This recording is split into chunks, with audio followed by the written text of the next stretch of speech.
नमस्कार दोस्तों, आप सभी का स्वागत है हमारे YouTube चैनल में। आज हम पढ़ेंगे ऐड ग्रेड अभ्यास पुस्तिका गणित कक्षा 7, जिसमें हम पढ़ेंगे अध्याय 11 घातांक और घात। यहाँ पर कुछ सूत्र दिए गए हैं, इनको हमें पढ़ना होगा कि एक की घात m गुणा एक की घात n बराबर एक की घात m धन n। एक सूत्र ये है। दूसरा हमें यहाँ दिया गया है कि एक की घात m भागित एक की घात n बराबर एक की घात m ऋण n। ये हमें काम आएगा। और एक ये है कि एक की घात m और कोष्टक के बाहर घात n लगी है तो बराबर एक की घात mn होता है। और एक सूत्र ये है कि एक की घात m गुणा b की घात m है तो हम ऐसा लिख सकते हैं a गुणा b अंदर कोष्टक के अंदर लिख सकते हैं और घात m लगा सकते हैं क्योंकि दोनों घात समान हैं। और एक सबसे अच्छा ये सूत्र है, बहुत काम आता है कि एक की घात 0 बराबर 1, मतलब किसी भी संख्या की घात यदि 0 है तो उसका मान 1 होता है। प्रश्न क्रमांक 1 है 5 की घात 7 में घातांक है, तो यहाँ घातांक 7 है, सी ऑप्शन हमारा सही हो जाएगा। प्रश्न क्रमांक 2 है ऋण 1 की घात 32 का मान है, तो यहाँ पर समघातांक है अतः हमारा उत्तर धनात्मक होगा, तो डी ऑप्शन यहाँ पर सही हो जाएगा 1। प्रश्न क्रमांक 3 है 8 की घात 5 में आधार है, तो आधार इधर पे 8 है, बी ऑप्शन हमारा सही हो जाएगा। प्रश्न क्रमांक 4 है निम्न में से 343 को 7 की घात के रूप में लिखेंगे, तो हम लिखेंगे इसे 7 गुणा 7 गुणा 7 3 बार, तो ये आ जाएगी, सी ऑप्शन हमारा सही हो जाएगा 7 की घात 3। प्रश्न क्रमांक 5 है 4 गुणा 4 गुणा 4 के लिए आधार 2 लेते हुए घातांक के रूप में लिखना है, तो हम 4 को क्या लिख सकते हैं 2 गुणा 2, इस 4 को भी 2 गुणा 2, इस 4 को भी 2 गुणा 2 और इस 4 को भी 2 गुणा 2 ले सकते हैं। तो ये 4 बार है तो वो 2 कितनी 8 बार हो जाएगा, तो हम लिख सकते हैं ये ऑप्शन हमारा सही हो जाएगा 2 की घात 8। प्रश्न क्रमांक 6 है 6 का आ नंबर का ए की घात 5 बी की घात 4 और सी की घात 2 का प्रसारित रूप है, तो ए की घात 5 है तो इसे हम 5 बार रखेंगे, बी की घात 4 है तो हम इसे 4 बार रखेंगे और गुणा करेंगे, सी की घात 2 है तो सी को 2 बार रखेंगे, इन सब का गुणा करेंगे, यही प्रसारित रूप होता है। प्रश्न क्रमांक 6 का बा है 256 को घातांक के रूप में लिखना है, तो सबसे पहले हम क्या करते हैं, सबसे पहले हम इसके गुणनखंड निकालते हैं। इस तरीके से ये गुणनखंड निकालेंगे और इसको हम विस्तारित रूप में लिख देंगे। विस्तारित रूप में लिखने के बाद हम देखते हैं कि यहाँ 1 2 3 4 5 6 7 8 बार है, 2 8 बार है तो 2 की घात 8 लिख देंगे, इससे घातांकीय रूप कहते हैं। प्रश्न क्रमांक 7 है हमारा 8 की घात 5 भागित 8 की घात 5 का मान ज्ञात कीजिए, तो 8 की घात 5 भागित 8 की घात 5, इसमें हम इस सूत्र का प्रयोग करेंगे कि a की घात m भागित a की घात n बराबर a की घात m ऋण n। तो हम देखते हैं कि a की जगह 8 है और m की जगह 5 है, इधर n की जगह भी 5 है, तो हम क्या करेंगे 8 की घात 5 ऋण 5 बराबर 8 की घात 0, और यहाँ पर हम इस सूत्र का प्रयोग करेंगे कि a की घात 0 बराबर 1 होती है, तो 8 की घात 0 बराबर भी 1 होगा।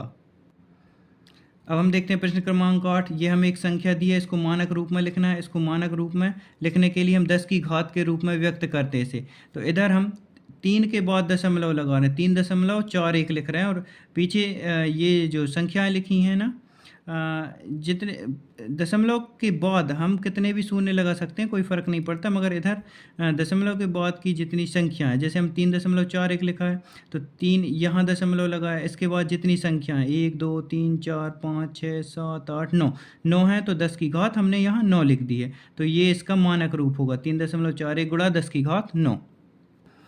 प्रश्न क्रमांक 9 है 7 की घात 2 और कोष्टक के बाहर ये घात लगी है 3 को सरल कीजिए और उत्तर को घातांक के रूप में लिखिए।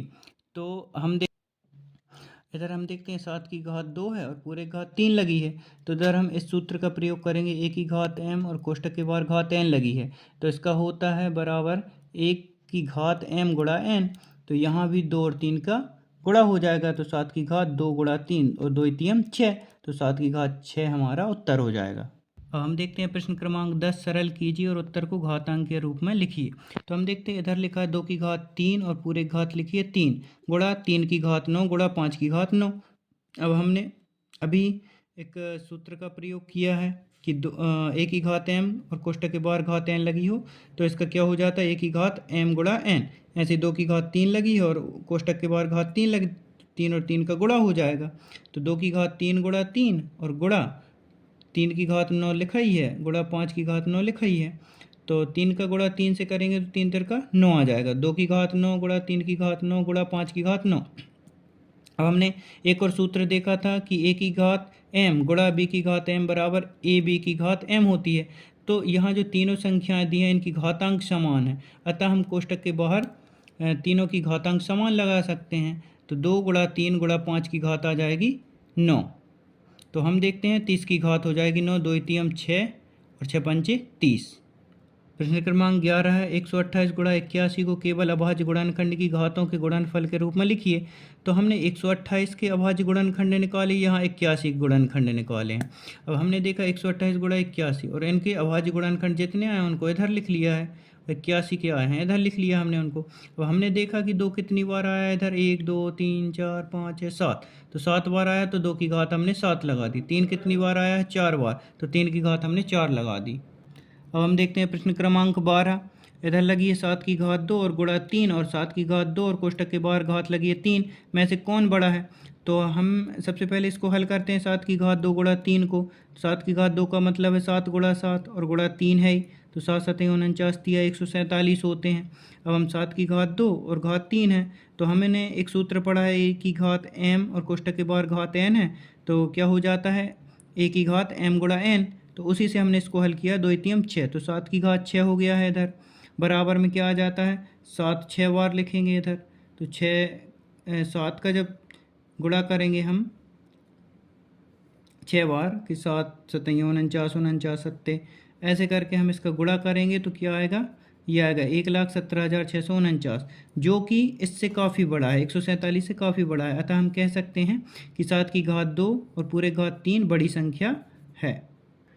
प्रश्न क्रमांक 13 है सूर्य और शनि के बीच की दूरी 1.4335 गुणा 10 की घात 12 मीटर। शनि और यूरेनस के बीच की दूरी 1.439 गुणा 10 की घात 12 मीटर एवं सूर्य और पृथ्वी के बीच की दूरी 1.496 गुणा 10 की घात 11 मीटर है। इन तीनों दूरियों में कौन सी अधिकतम है। तो हम देखते हैं, सबसे पहले इनकी हमने दूरियां लिख ली हैं इधर। अब अधिकतम देखने के लिए इधर घात 11 है तो ये तो अलग हो गया, इन दोनों में देखेंगे क्योंकि इधर 10 की घात 12 है, इधर भी 10 की घात 12 है, तो इसका मान ज़्यादा आएगा।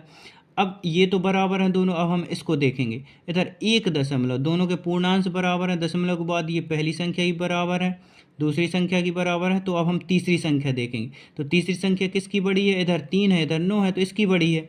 अतः हम कह सकते हैं कि शनि और यूरेनस के बीच की दूरी अधिकतम है। अब हम देखते हैं प्रश्न क्रमांक 14, 3 की घात 7 बटे 3 की घात 2 गुणा 3 की घात 5 और 6 की घात 2 गुणा 6 की घात 4 भागित 6 की घात 3 में से किसका मान अधिक है, उनके बीच अंतर ज्ञात कीजिए। तो हम देखते हैं, सबसे पहले हमने इस वाली संख्या को हल किया है इधर।